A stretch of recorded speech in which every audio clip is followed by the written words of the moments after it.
Bienvenue dans cette première capsule vidéo portant sur le texte argumentatif. Dans cette première capsule, on va s'intéresser plus particulièrement au raisonnement qui constitue le fondement du texte argumentatif.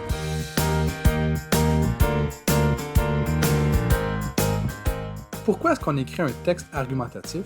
En fait, c'est pour convaincre le lecteur de la vérité d'une thèse ou moyen d'un raisonnement sain. Ce qu'on souhaite, c'est donc démontrer à notre lecteur que nous avons raison d'adhérer à une thèse et que notre lecteur aussi devrait adhérer à la même thèse que nous, compte tenu des raisons qu'on a invoquées.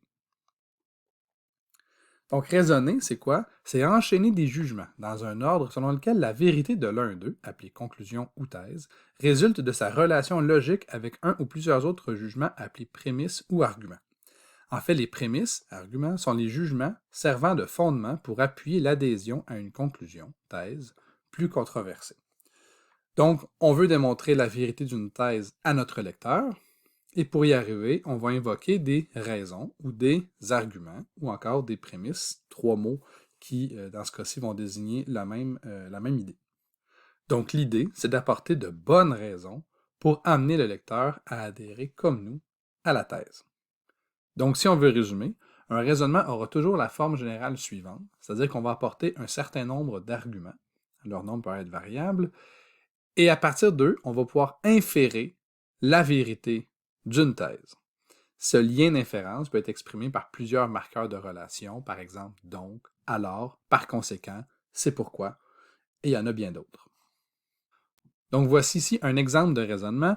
L'école nous permet de développer des compétences et des connaissances qui nous seront utiles pour notre emploi futur et notre vie personnelle, c'est pourquoi il faut aller à l'école. Dans cet exemple, le point de vue qu'on veut démontrer est le fait qu'il faut aller à l'école, et les arguments invoqués pour justifier cette thèse sont le fait que l'école permet de développer des compétences et des connaissances qui nous sont utiles pour notre emploi futur, et aussi pour notre vie personnelle. C'est parce que ces deux arguments sont vrais qu'on peut soutenir qu'il faut aller à l'école. Au contraire, une explication aura toujours la forme générale suivante, c'est-à-dire qu'on a un phénomène qui est observé et on veut établir des liens de causalité entre ce phénomène et des causes possibles, dont le nombre peut être variable, eux aussi.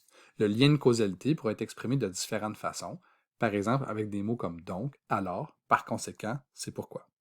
On comprend donc que ce sont les mêmes mots qui peuvent servir à exprimer soit des liens de causalité, soit des liens d'inférence. C'est le contexte qui va nous aider à savoir si on a affaire à une argumentation ou à une explication.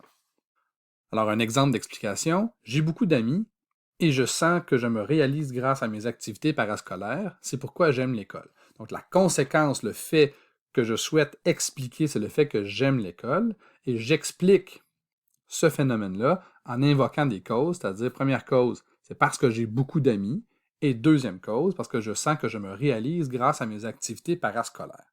Donc, le fait que j'aime l'école n'est pas un élément controversé, mais je cherche à exprimer pourquoi est-ce que ce phénomène est observé, donc pourquoi est-ce que je peux dire que j'aime l'école. Donc, je vais identifier, dans ce cas-ci, deux causes. Donc, c'est tout pour cette première partie sur les fondements du texte argumentatif.